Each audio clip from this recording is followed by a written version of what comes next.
Somnifère, le podcast.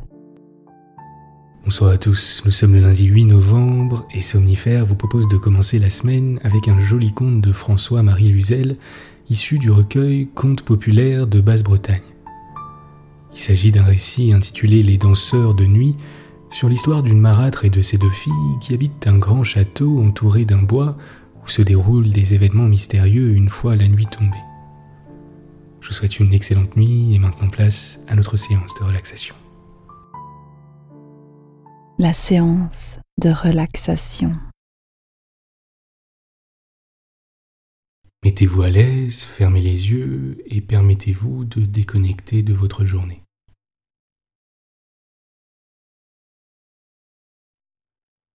Prenez simplement quelques instants pour observer votre position sur le matelas, le rythme de votre respiration, sans rien attendre de particulier.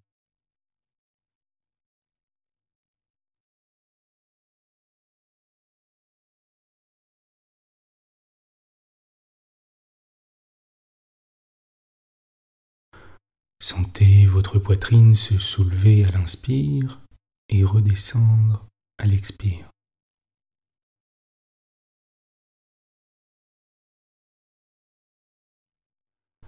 Portez votre attention sur votre visage et commencez par relâcher la mâchoire.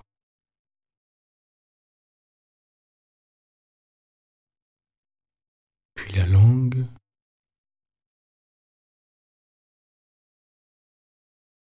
puis le nez et les joues, et vos paupières. L'espace entre vos deux sourcils qui se décrispent, et enfin votre front.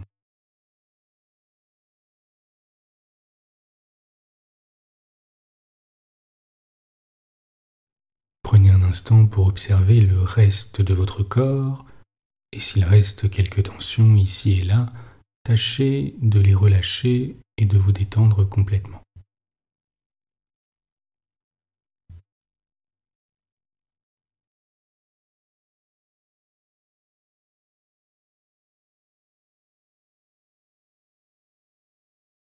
Plus vous inspirez, plus vous vous sentez calme et paisible.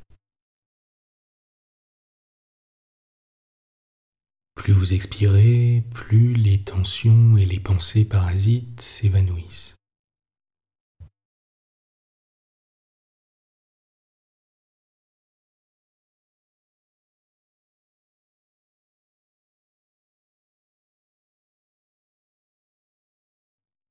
Imaginez à présent une plume qui a la capacité d'irradier la détente et la relaxation partout où elle passe. Elle peut être de la couleur que vous souhaitez, mais elle a la particularité d'être incroyablement douce, aussi douce que le cachemire.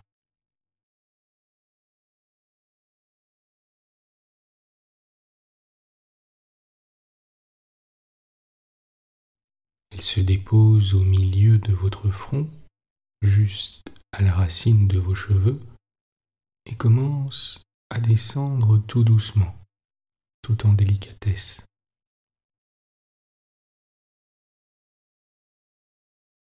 Jusqu'à votre nez,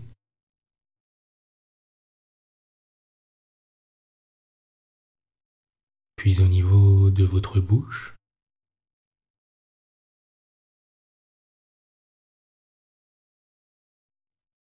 puis de votre menton.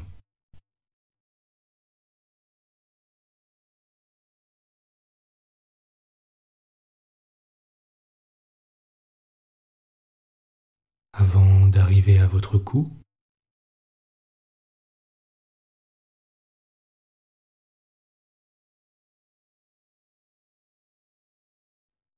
puis au niveau de la poitrine.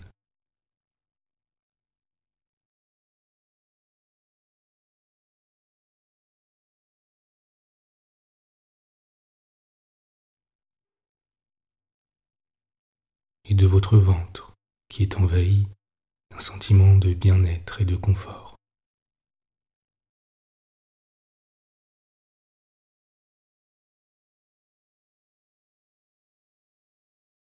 et enfin de votre région pelvienne.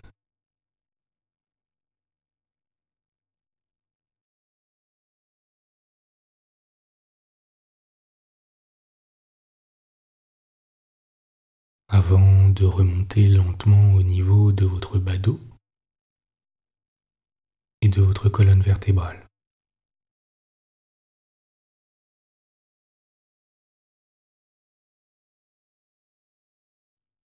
Vertèbre par vertèbre.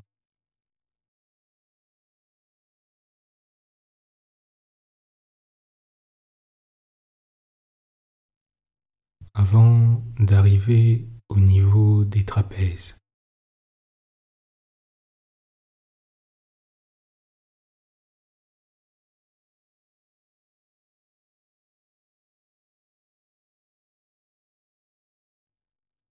Et de vos épaules qui s'abandonnent complètement sur le matelas.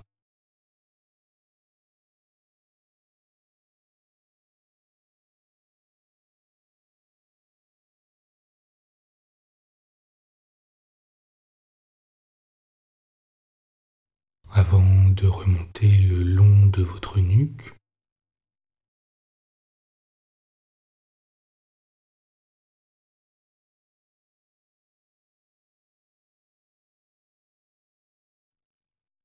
et de votre tête, désormais parfaitement relâchée.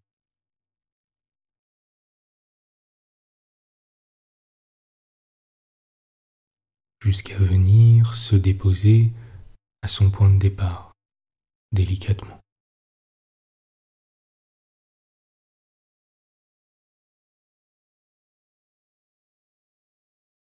Prenez un instant à présent pour ne rien faire d'autre que d'apprécier ce moment de tranquillité.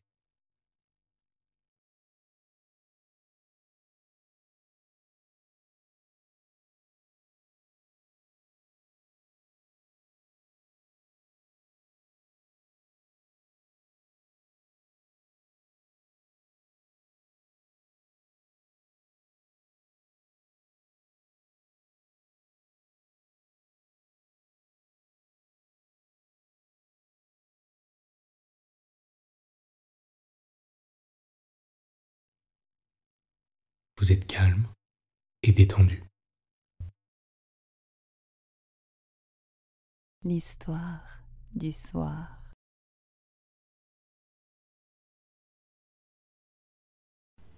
François-Marie Luzel, conte populaire de Basse-Bretagne, Les danseurs de nuit. Il y avait une fois une dame riche qui demeurait dans un beau château et qui avait une fille et une belle-fille. Sa fille s'appelait Cato, était laide, sale et méchante. Sa belle-fille, nommée Jeanne, était jolie, gracieuse, sage et bonne.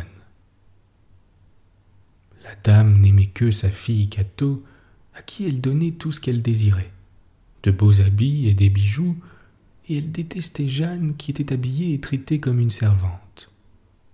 Il y avait dans le bois qui entourait le château une vieille chapelle où revenait, disait-on, chaque nuit, un prêtre mort depuis longtemps pour essayer de dire une messe qu'il ne pouvait jamais dire, faute de trouver un répondant.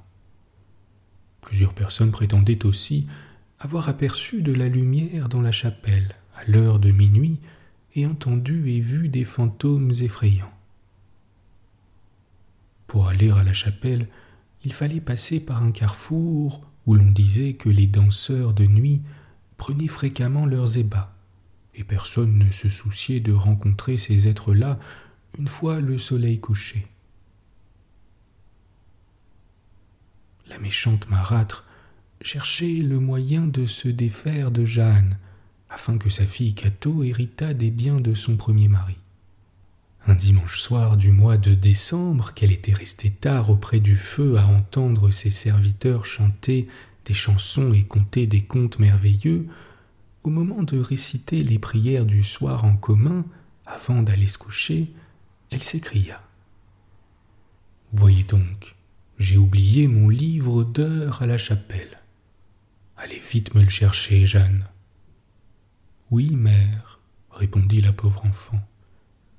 Mais elle avait peur, et elle dit à une servante : « Venez avec moi, Marguerite. » « Non, vous irez seule, » reprit la marâtre. « Vous avez donc peur, à votre âge ?» Jeanne trempa son doigt dans le bénitier, fit le signe de la croix et partit. Son petit chien fidèle, qui l'accompagnait partout, s'apprêtait à la suivre. Mais Cato courut après lui donna un coup de pied et ferma la porte pour l'empêcher de sortir. Le chien sauta par la fenêtre en brisant un carreau et rejoignit sa maîtresse. Sa présence la rassura un peu et elle le caressa et lui dit de ne pas la quitter. Il faisait un beau clair de lune. Quand elle arriva au carrefour, elle aperçut 7 petits hommes avec de larges chapeaux, 7 nains, qui dansaient en rond en chantant. Elle s'arrêta, n'osant aller plus loin. Mais tous les danseurs, à l'exception d'un seul, s'approchèrent d'elle et l'enveloppèrent dans leur ronde, en criant « Dansez avec nous, jeune fille, dansez avec nous !» « Volontiers, messieurs, » dit Jeanne gracieusement, « si cela peut vous faire plaisir. » Et elle entra dans la ronde, et la danse et les chants continuèrent avec un nouvel entrain. Puis le nain qui tenait Jeanne par la main droite dit « Oh, l'aimable et gracieuse jeune fille !» « Qu'elle soit la moitié plus aimable et plus gracieuse encore, » répondit celui qui la tenait par la main gauche. « Oh, la sage jeune fille !» dit le troisième. « Qu'elle soit la moitié plus sage encore, » dit le quatrième. « Oh, la belle jeune fille !» dit le cinquième. « Qu'elle soit la moitié plus belle encore, » dit le sixième. « Belle comme les étoiles, » ajouta le septième, celui qui n'avait pas dansé avec les autres. Puis les nains embrassèrent la jeune fille, à l'exception du septième encore, et disparurent ensuite. Jeanne se rendit alors à la chapelle et n'y vit ni entendit rien d'effrayant ou d'extraordinaire. Elle trouva le livre d'heures de sa marâtre sur son banc et le lui rapporta. Si elle était belle auparavant, à présent elle l'était encore bien plus, et sa beauté éclairait le chemin où elle passait, comme le soleil au mois de mai. « Voilà votre livre, ma mère, » dit-elle en présentant son livre d'heures à sa marâtre. Celle-ci la regardait, muette d'étonnement, et la bouche ouverte, tant elle était éblouie par sa beauté. Quand elle put enfin parler, elle demanda « Que vous est-il donc arrivé pour être ainsi ?»« Il ne m'est rien arrivé, mère, » répondit Jeanne. Elle ne savait pas qu'elle était si belle. « Vous n'avez pas rencontré les danseurs de nuit au carrefour ? » ?»« Si, vraiment, mère, je les ai rencontrés, et j'ai même dansé avec eux. » « Et ils ne vous ont pas fait de mal ? » ?»« Non, ils ont même été fort aimables avec moi. » « Vraiment ? Et dans la chapelle, qu'avez-vous vu ? » ?»« Je n'ai rien vu d'extraordinaire, mère. » »« Vraiment ? Eh bien, allez vous coucher. » Toute la nuit, la marâtre fut préoccupée de l'aventure de Jeanne. « Ce sont sans doute les danseurs de nuit qui l'ont ainsi changée, » se disait-elle. « Demain, j'irai à la chapelle dans l'après-midi en me promenant, et j'y laisserai encore mon livre d'heures, et le soir, j'enverrai aussi ma fille me le chercher pour voir. » Le lendemain, elle dit à Cato qu'elle deviendrait aussi belle que Jeanne, et même davantage, si elle voulait aller aussi pendant la nuit lui chercher son livre d'heures à la vieille chapelle du bois. Cato ne s'en souciait guère, car elle était peureuse et poltronne. Cependant, elle consentit à y aller, sur la promesse que lui fit sa mère qu'elle deviendrait aussi belle que Jeanne, ou même davantage. Quand 11 heures sonnèrent, sa mère lui dit : « Voici le moment de partir, ma fille. Allez donc, et ne craignez rien, il ne vous arrivera pas de mal. » Elle avait peur, mais d'un autre côté, elle désirait ardemment être belle. « Fidèle viendra aussi avec moi, dit-elle. Et elle appela le petit chien de Jeanne. Mais il s'enfuit vers Jeanne et elle lui donna un coup de pied en disant : « Eh bien, vilaine bête, je n'ai aucun besoin de toi. » Elle partit. Quand elle arriva au carrefour, elle vit les nains qui y dansaient en rond tout en chantant. Elle s'arrêta pour les regarder, et ils s'approchèrent d'elle et lui dirent : « Voulez-vous danser avec nous, jeune fille ? » « Crottin de cheval, répondit-elle, je ne danse pas avec de sales bêtes comme vous, fi donc. » « Oh la vilaine fille, dit un des nains. « Qu'elle soit plus vilaine de moitié, dit un second. « Oh la sotte fille, dit un troisième. « Qu'elle soit plus sotte de moitié, dit un quatrième.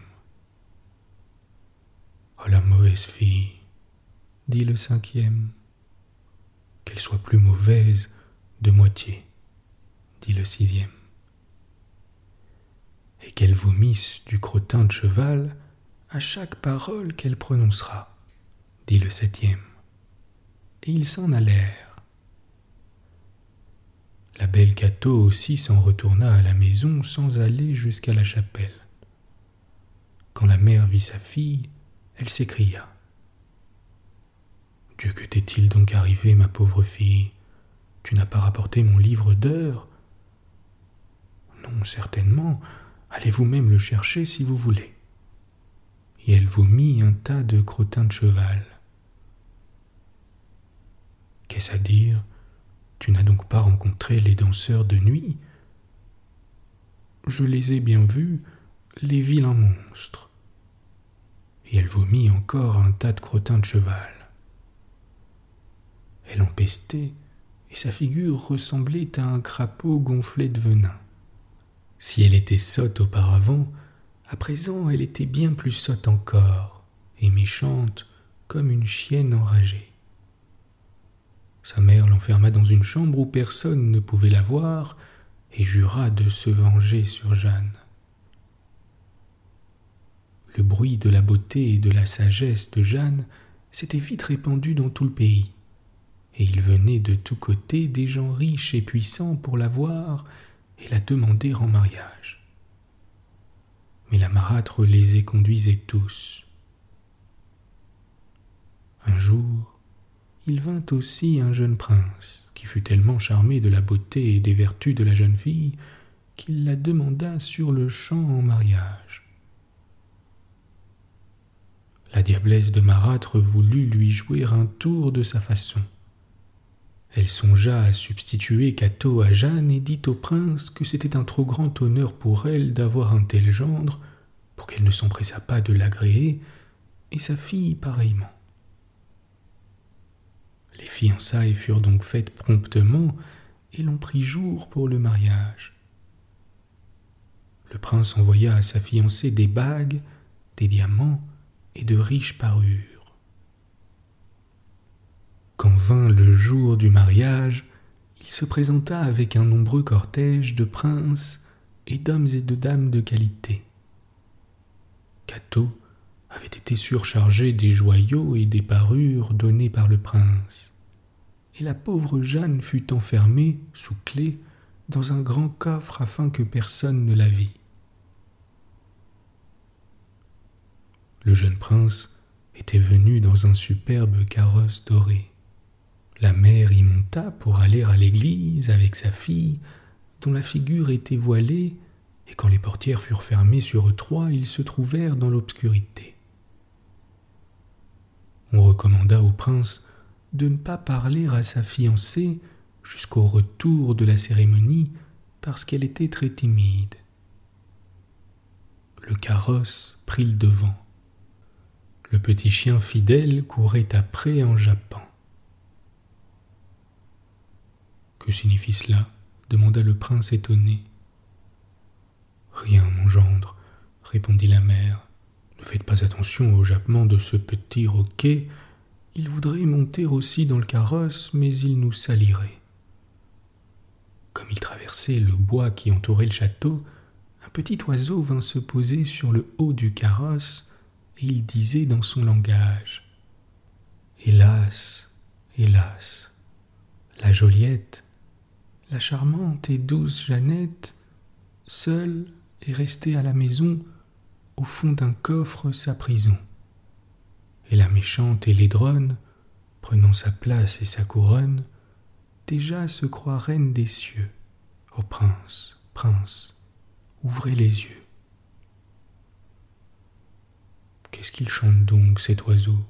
demanda le prince étonné. « Rien, mon gendre, » répondit la mère de Cato. « N'y faites pas attention.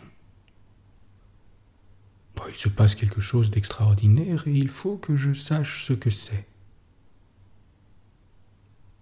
L'oiseau reprit sa chanson et le prince fit arrêter le carrosse et descendit. Il ouvrit les portières du carrosse, souleva le voile de sa fiancée, et quand il vit le monstre de laideur qu'il allait épouser, il poussa un cri d'horreur et dit : « Dehors, vilaine bête, serpents et crapauds, descendez vite et que je ne vous revoie plus jamais. » Le prince et sa suite partirent alors au galop, abandonnant la belle Cato et sa mère sur la route. Et quand il fut rentré au château, il allait de chambre en criant : « Jeanne, ma chérie, où êtes-vous ? » ?»« Ici, » dit Jeanne du fond du coffre. Le prince prit une cognée, brisa le coffre et en retira Jeanne. Puis il la fit monter dans son beau carrosse doré, sans faire de toilette, comme elle était, et la conduisit à l'église et l'épousa au grand étonnement de tout le monde. Et le petit chien fidèle, qui n'avait jamais quitté sa maîtresse, la suivit aussi jusqu'au pied de l'autel. Quand le cortège passa, Cato et sa mère étaient encore sur la route, pleurant de colère et pataugeant dans la boue. Il y eut ensuite de grands festins et de belles fêtes, et les deux époux vécurent heureux ensemble et eurent beaucoup d'enfants.